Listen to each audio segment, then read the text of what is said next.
SpongeBob, Shrek, The Daily Show, Sailor Moon, boy bands, sports enthusiasts, Sherlock Holmes, Barbie, Britney Spears, Hello Kitty, Jandek, comic books, superheroes, Buffy. These are just some of the many, many topics I cover on my podcast, How to Stan, a show about both specific fandoms and just pop culture, internet trends overall.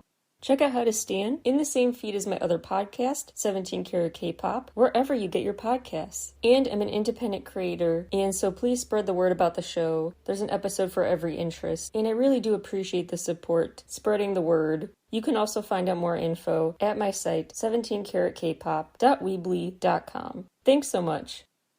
Hello everybody, welcome back to How to Stan.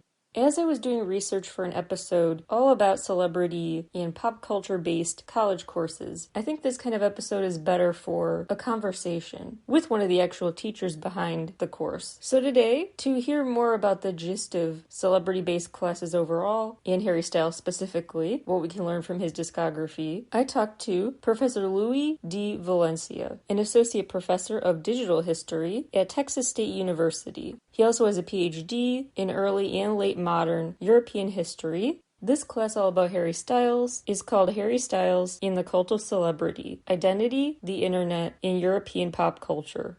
It starts spring 2023, and I was very excited to find out all about it. Enjoy! Would you mind just sharing a bit for people who are unfamiliar with the backstory of what this class is that you've come up with, and, well, first of all, how you became a Harry Styles fan, and then second of all, how the class idea came about? Yeah, so I've been a fan of Harry since his One Direction days, so about 12 years now. When I was in grad school, I was always studying really kind of depressing things. I studied fascism and youth culture and the ways that young people change the world around them, for good or bad sometimes. And I was always just kind of looking for a way to kind of let loose, relax, have fun. And, One Direction was kind of my go-to for just letting my hair down and relaxing a little bit. And so I followed Harry's career since then. Got to see One Direction in concert a few times in New York, which was awesome. And eventually, whenever COVID hit, I wasn't able to go do my regular research that I normally do in Europe. And so I was like, well, if I were 15 years old, what would I do with my summer? And I was like, well, I would want to write about Harry Styles and I would like to get a guitar. So I bought an electric guitar and started working on a book on Harry. Really, the idea for the class came out of that moment when summer 2020, then fall 2020, I was still online teaching, and it was like just everything on Zoom. And then when we finally did come back to in person, everyone was wearing masks, and it was really kind of hard to connect with people the way that I was used to in my classes. And I found like one of the best ways to really bridge that barrier was to talk about things that I was passionate about, things that I enjoyed. And one of those things is Harry's music. And so it became a really good starting point for great conversations, I found. Honestly, I think it was great because they got to bring their own passions to the conversations. And talking about Harry's music always seemed to open doors to other conversations that were really interesting about the world around us. And so the idea for the class really came from that and trying to learn how to connect with people despite the world that we're living in.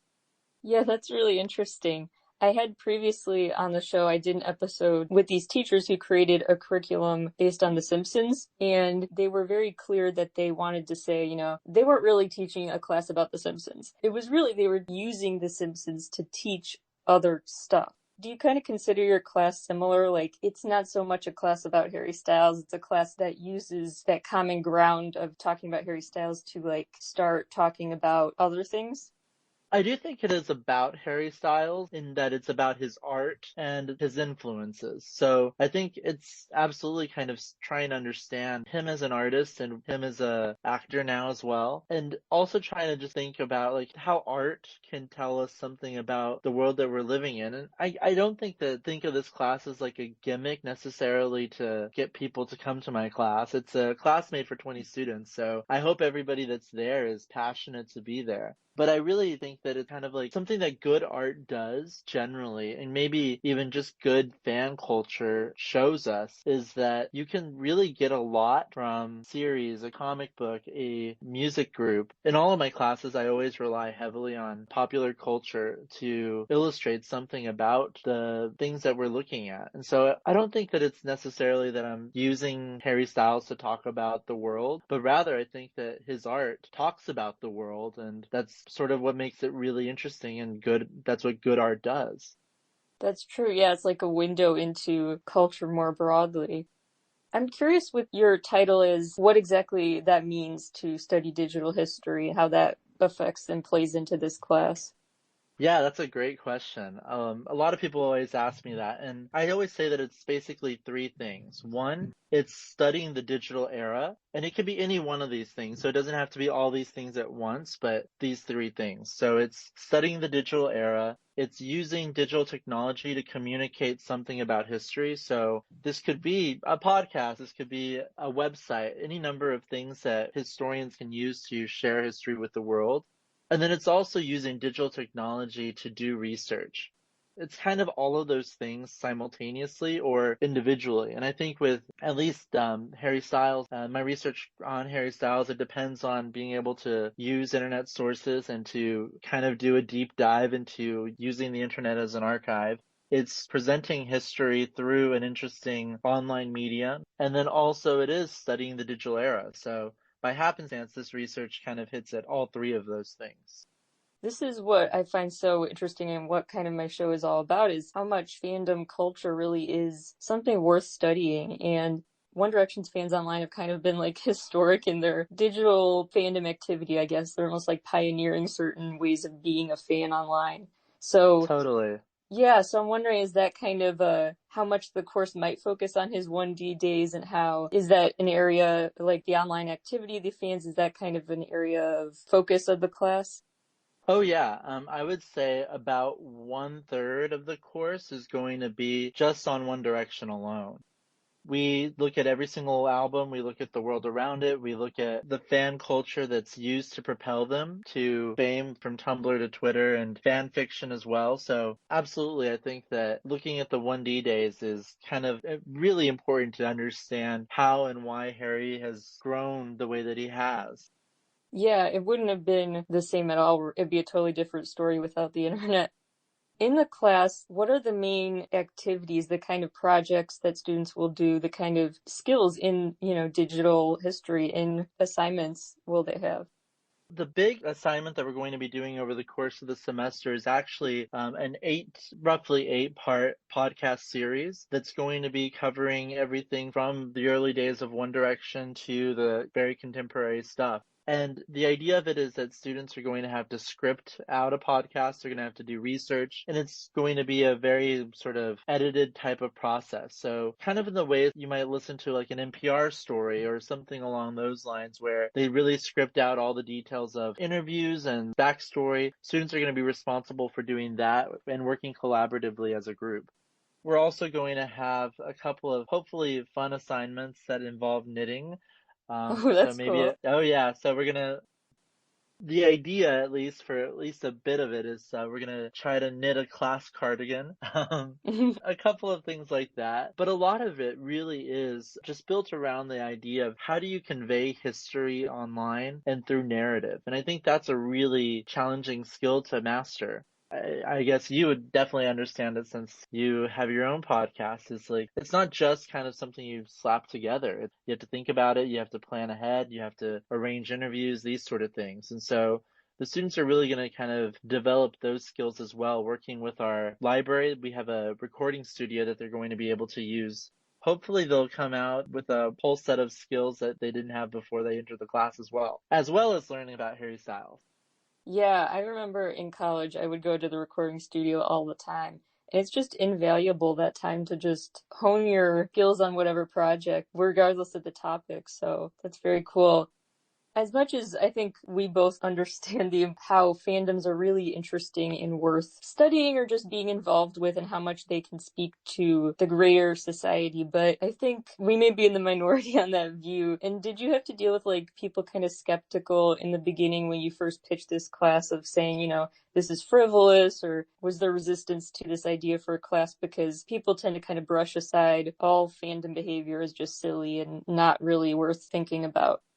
I will say that I was worried that would happen, but to kind of get ahead of it a little bit, I did the same process that anybody at my university has to go through to propose a brand new course, which is you write a proposal, it has to go through a committee of professors. In the honors college, at least this is how it goes. And then they ask you questions about the course. And so I just made sure that I was really prepared for any sort of question that anybody would come at me with. And the proposal itself was 23 pages long. I was very thorough, we might say. And I think that was kind of how I tried to prevent it.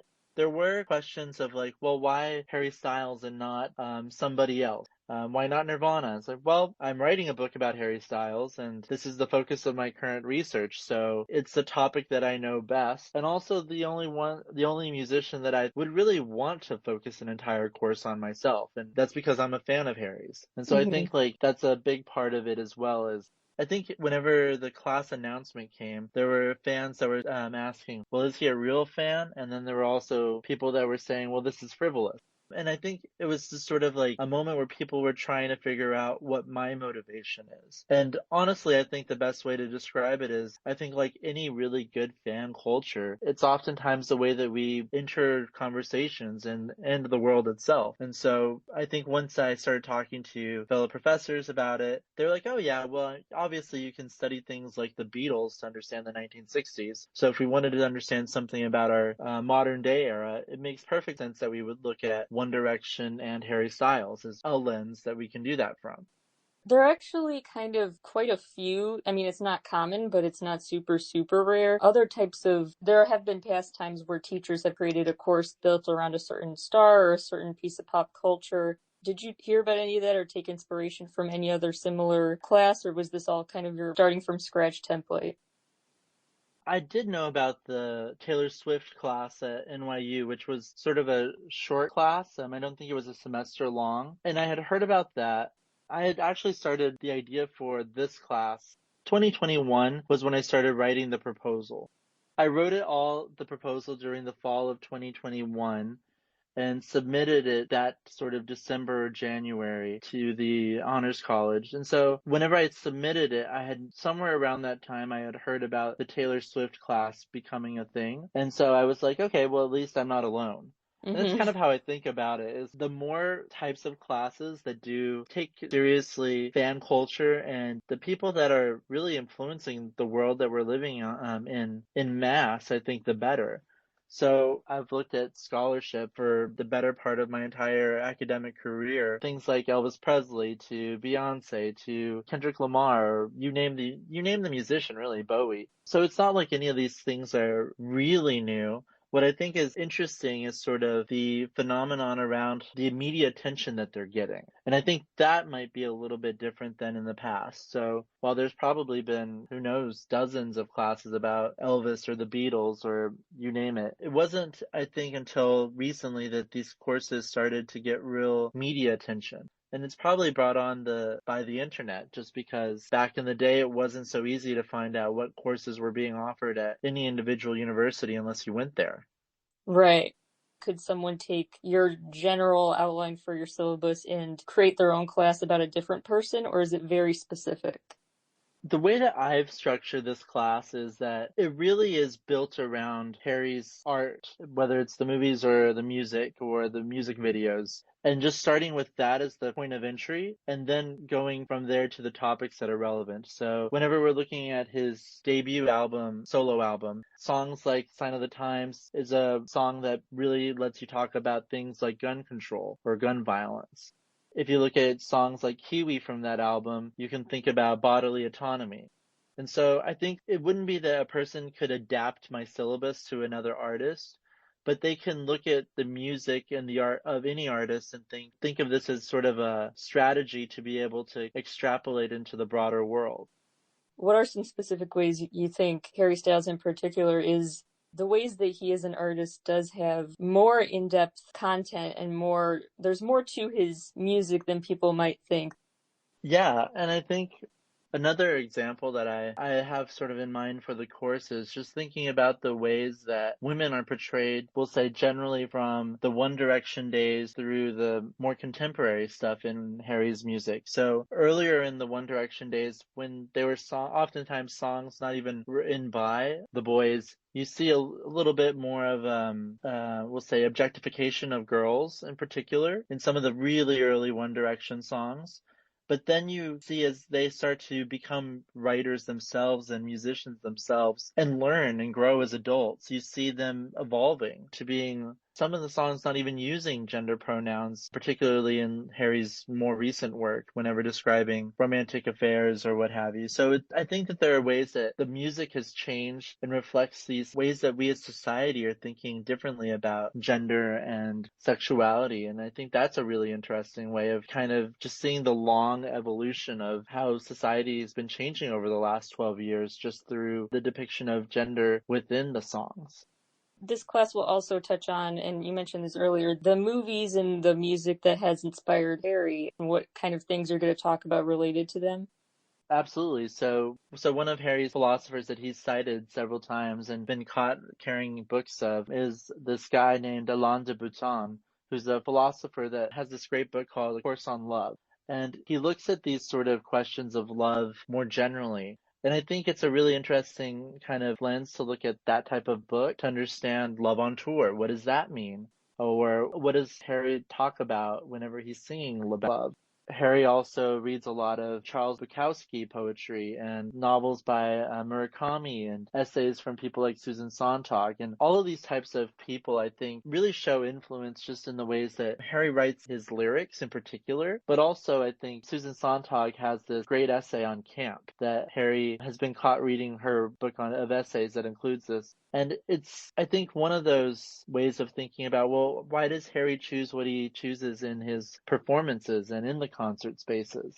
And I think that there's a lot of really good ways that we can think about Harry not just as an artist who's being influenced by musicians, which, I mean, obviously is everyone from Bowie to Fleetwood Mac to Little Richard and Elvis, and I mean, you go on, but to also think about what he reads outside of that as well. How overt or how assumed are the sources of his inspiration that you're working with? Is it just the stuff he's explicitly... I try to not speculate as much, that definitely the things that he's explicitly shown or been seen reading, because I think it's good to have that very much so there. But so say, for example, he's talked about the Richard Brautigan book In Watermelon Sugar, which was written in the 1960s. And it's kind of like a psychedelic trip. We're going to read some of that in the course. But also he's very specifically talked about how drugs influenced his writing and production of Fine Line. So it's not that it's really that much of a stretch, but I think that a lot of times some of these types of texts that are psychedelic literature or things that are a little bit more out there, they're really helpful to just have a conversation about, and they're less accessible sometimes. So hopefully by putting those things in dialogue in the course, we'll really be able to get like a better sense of the influence beyond just if you were to listen to Harry's music alone. If you look at things like Joan Didion, who's another author that Harry cited, who's written about the Beatles in her book, The White Album, is also a really good way of understanding sort of how Harry thinks about music and music's relationship with the world. So very much so, I think trying to be a course that looks at not just his art, but also the ways that his art is connected to other artists. And I think that's also really what kind of is the sort of deep cuts. Yeah. Is there anything you're hoping to not cover in the class? Like anything that is not probably part of, any discussion? Are there certain limitations you're thinking about? Are you trying to ask about the Larry question without asking about the Larry question? Wow, you're really good. Yeah.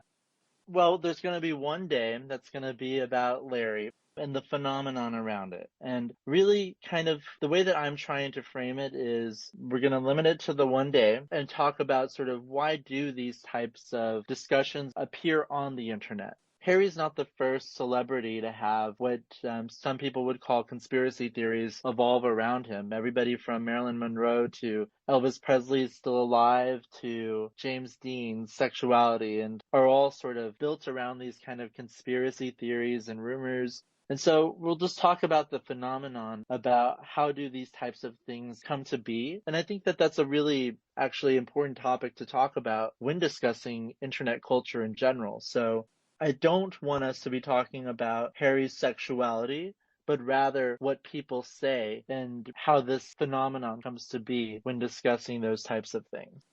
So more like a sociological, detached, like observational kind of perspective on the internet and stuff. Exactly. And so, like, yes, we will talk about the phenomenon, but also I think that it's really important to respect anybody's, not just Harry's. I think it's incredibly important to respect anybody's decision to talk about their sexuality or not. Very much so, we see that Harry's decided that he doesn't want to put a label on himself, and we shouldn't have to question that or expect any more than that. Yeah. Moving aside from talking about specifically the course for a second, I'm just curious how you've seen the Harry Styles fandom at his concerts and stuff. What is it about those concerts that's so it's such a unique energy. It's I don't know how to explain it. I've been there. I don't know what is it about that energy that's so unique? What is it about his the culture of a Harry Styles concert is very much a big event. I'm just curious how you've been thinking about that.